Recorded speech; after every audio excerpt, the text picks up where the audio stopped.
तो प्लीज छोटा नहीं है हिंदी में, सॉरी हिंदी में छोटा नहीं है, थैंक यू हिंदी में छोटा नहीं है। इसलिए हम लोग जो ये शब्द अब हमारी भाषा के बन गए हैं, लेकिन हमारी भाषा के ओरिजिनल शब्द नहीं है। तो उससे क्या होता है कि हम बाहर वाले शब्द यूज करने से ज्यादा हम उन शब्दों को थोड़ा सा बॉडी लैंग्वेज में ज्यादा इस्तेमाल। मेरी ये फीलिंग है कि बॉडी लैंग्वेज करके हम ना फिर सस्ते में छूट जाएंगे। हम सस्ते में छूटते हैं, हम कहते हैं कि थैंक यू बोलने में ये प्रॉब्लम है और सॉरी बोलने में ये प्रॉब्लम है, फिर सस्ते में छूटते हैं। ऊपर तो बोलते हैं, ऊपर नहीं छूटते।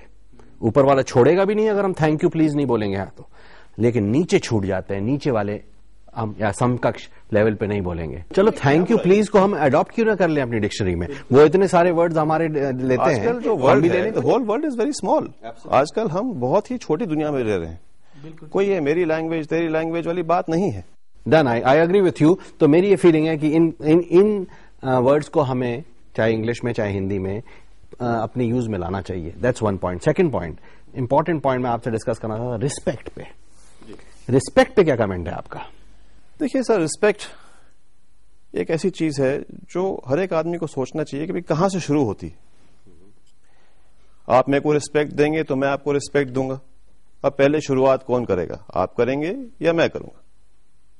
ये हर एक इंडिविजुअल सिचुएशन पे डिपेंड करता है।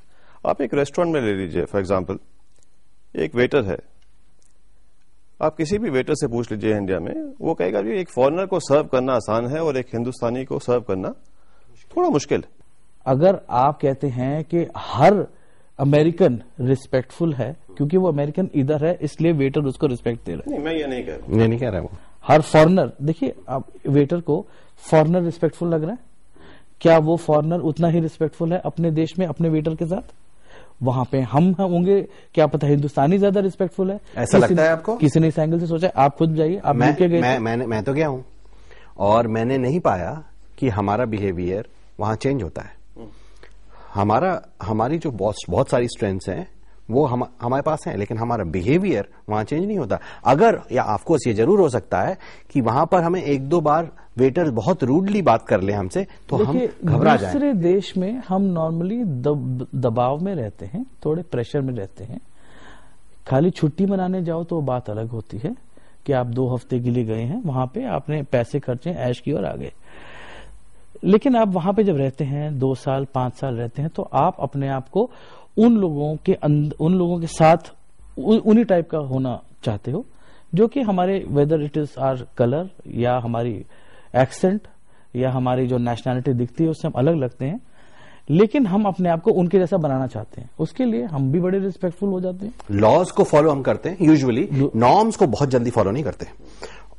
लॉज को तो फॉलो करते हैं क्योंकि अगर लॉज को फॉलो नहीं करेंगे तो वहां पर पेनल्टी मिलेगी। देखिए पवन जी, खाली वेटर की बात नहीं है। आप दूसरी पोजीशन ले लीजिए, आप एक डॉक्टर की पोजीशन ले लीजिए, एक लॉयर की पोजीशन ले लीजिए, वो तो एक रिस्पेक्टेबल वो है। उसमें भी वही बात, सिचुएशन फिर भी वही रहती है कि आप पहले डॉक्टर को रिस्पेक्ट देंगे या डॉक्टर पहले आपको रिस्पेक्ट देंगे। इसलिए मेरा कहना यह है कि शुरुआत जो बंदा पहले शुरू करे वही शुरू करे। ये तो बात इनकी बिल्कुल ठीक है रिस्पेक्ट कि जो भी आदमी शुरुआत करे वो रिस्पेक्टफुली शुरुआत करे बात की। अगर वेटर पहले बात करे तो वो रिस्पेक्टफुली बात करे, अगर कस्टमर बुलाए वेटर को तो वो रिस्पेक्टफुली बुलाए। लेकिन मेरा आपसे ये प्रश्न है दीपक, क्वेश्चन से पहले वेटर जो कहते हैं कि वेटर रिस्पेक्टफुली शुरू करे या कस्टमर रिस्पेक्टफुली शुरू करे, सबसे बड़ी चीज ये है कि हमें ये देखना चाहिए dignity of labour is very important. वो हम लोगों को बिल्कुल समझना चाहिए। ये नहीं क्योंकि वो स्टेटस में हमसे नीचे है तो उसकी हम इज्जत ना करें। ये नहीं कि वो आदमी हमसे उम्र में छोटा है तो उसकी इज्जत ना करें। ये नहीं कि वो आदमी का फाइनेंशियल स्टेटस हमसे कम है तो हम उससे तमीज से बात ना करें। आप ये सारे स्टेटस साइड में रख लीजिए। एज वन ह्यूमन बीइंग से दूसरे ह्यूमन बीइंग तक ये कर्टसी है कि आप किससे भी बात करें, रिस्पेक्ट से बात कीजिए। Status, financial status, age, financial barrier, इसको दूर रखेंगे तो सब इंसान बराबर। चलिए, तो मैं आपसे प्रश्न पूछता हूं, अगर आप एक आदमी को रिस्पेक्ट देते हैं, कई बार ऐसा होता है, कई बार नहीं अक्सर ऐसा होता है कि जहां आपने अपने समकक्ष आदमी या अपने से थोड़े से जूनियर आदमी को रिस्पेक्ट दी तो वो आपको कम समझ बैठता है। बिल्कुल, और ये सबके साथ होता है। हमारे यहाँ पे जैसे मैंने पहले बोला कि हम लोगों के पास इनसिक्योरिटीज बहुत है। मैं अगर कंपनी का मैनेजिंग डायरेक्टर हूं तो मैं अगली कंपनी के मार्केटिंग मैनेजर से बात करूं और उसको मैं बोलूं मिस्टर चड्ढा मैं सो एंड सो बोल रहा हूं, तो मिस्टर चड्ढा सोचेंगे कि ये एमडी मेरे को मिस्टर चड्ढा बोल रहा है, इसका मतलब चलो यार इसको मैं भी जरा फर्स्ट नेम पे बुलाता हूं, मुझे भी लगे कि फर्स्ट नेम बुलाने में क्या है, और ये शायद मेरे से कम होगा इसलिए मेरे को रिस्पेक्ट दे रहा है, और या पता नहीं ये मुझसे क्या चाहता है, एक सेल्फिश मोटिव आ जाता है। तो इसमें आई फील सोल्यूशन क्या है ऐसे में? ये बहुत होता है। सोशल कर्टसी जो है वो तो दिखानी चाहिए, लेकिन अगर किसी आदमी को मैं इमीडिएटली फर्स्ट नेम पे आ जाऊं, वो भी मेरे फर्स्ट नेम पे आ जाए, तो उससे एक डिफेंस मैकेनिज्म हो जाता है, एक काउंटर करने की कोशिश करते हैं, जैसे रिवोल्ट की कोशिश करते हैं। उसमें क्या हो जाता है कि हर आदमी अगर अपनी डिफेंस मैकेनिज्म पे करे तो फिर वो इज्जत की जगह बदतमीजी पे आ जाती है। मतलब क्या होता है कि सपोज मैंने आपको बोला दीपक जी, ठीक है, आपने मेरे को फर्स्ट नेम से बोला, राइट, और मैंने आपको 2-4 बार दीपक जी बोला, फिर मैं अगर आपको दीपक बोलने की सोचूंगा तो एक इरिटेशन आएगा आप में कि आज तक तो दीपक जी था, अब दीपक हो गया। तो फिर मतलब कन्फ्यूशियस ने कहा है किसी भी आदमी को इतनी कम रिस्पेक्ट मत दो कि वो अपने आप को हल्का समझने लगे, किसी भी आदमी को इतनी ज्यादा रिस्पेक्ट ना दो कि वो आपको हल्का समझने लगे। तो क्या करना चाहिए? सोल्यूशन क्या है इसमें?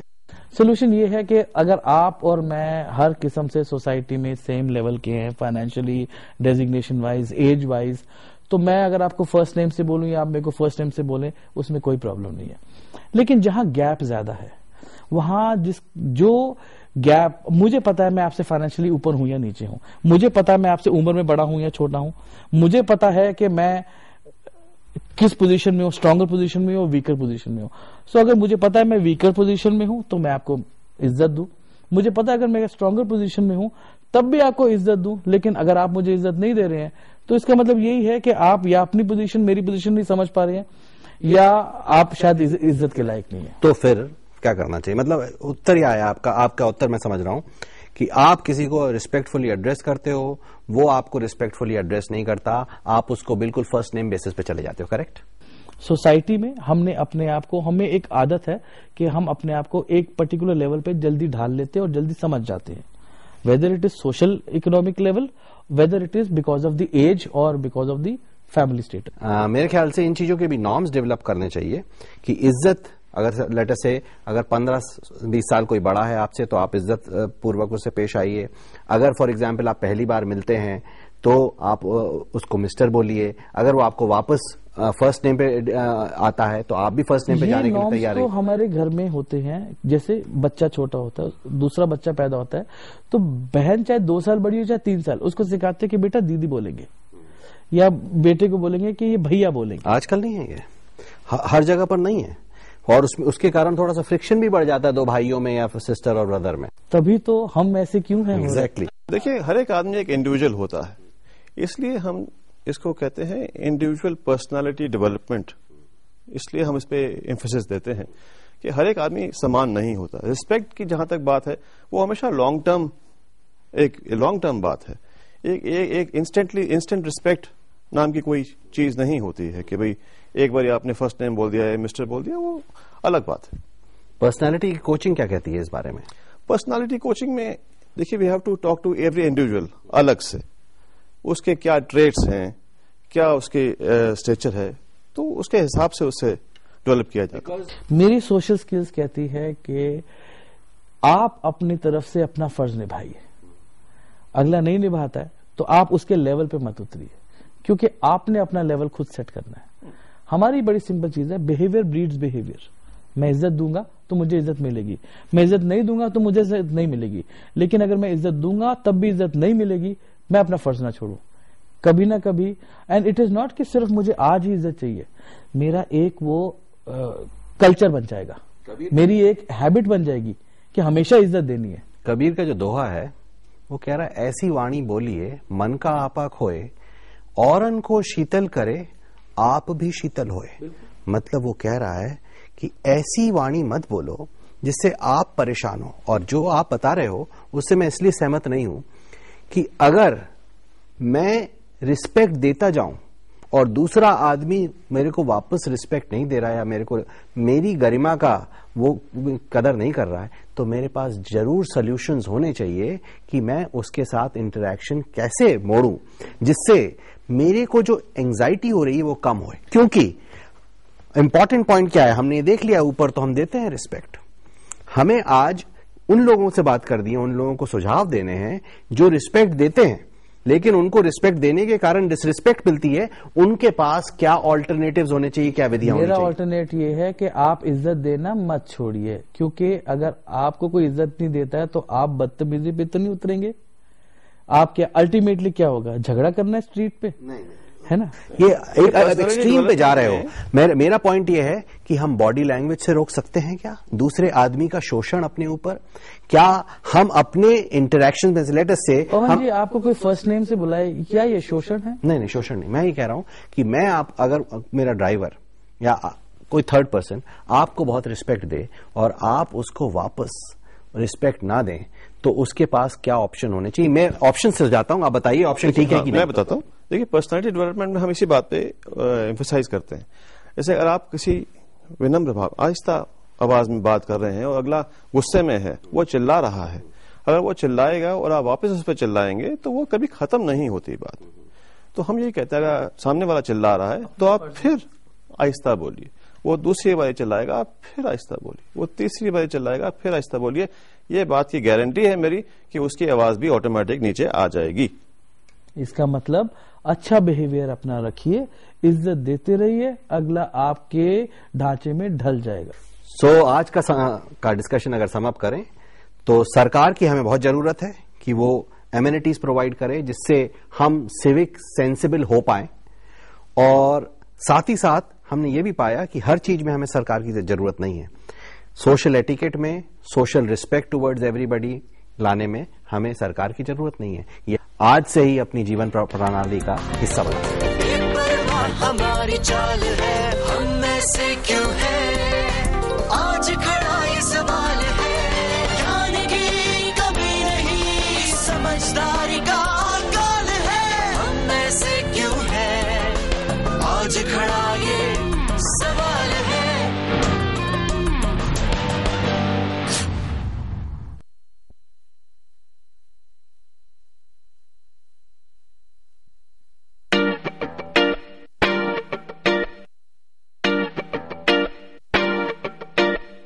दूसरे की फिक्र नहीं, सिर्फ अपना ही ख्याल है, हम ऐसे क्यों हैं, आज खड़ा ये सवाल है, अपनी ही बड़ी है, बेपरवाह हमारी चाल है, हम में से क्यों है, आज खड़ा ये सवाल है, ज्ञान की कमी नहीं, समझदारी का काल है, हम में से क्यों है, आज खड़ा ये सवाल है।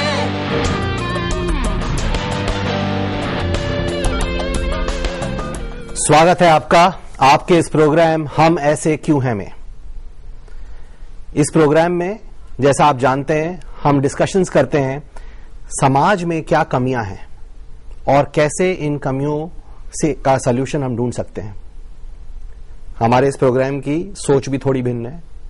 फॉर एग्जाम्पल, अगर साधारणतः लोग ये कहते हैं कि जैसी पब्लिक होती है वैसी ही गवर्नमेंट मिलती है, तो हमारी शोध ये कहती है कि शायद ये सबसे पहले बात कॉलोनियल सरकारों ने कही उन कॉलोनीज में जहां पर वो शोषण कर रहे थे, और ये आर्ग्यूमेंट देने से उनको शोषण करने में आसानी हुई।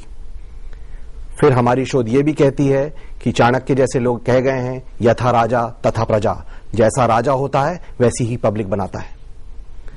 सो हमारी सोच थोड़ी भिन्न है, और आज हम सरकार के साथ साथ एक बहुत इंपॉर्टेंट अंग जो है, जो सोसाइटी बिल्डिंग, ओपिनियन बिल्डिंग करता है, उसके साथ सामने खड़े हुए हैं।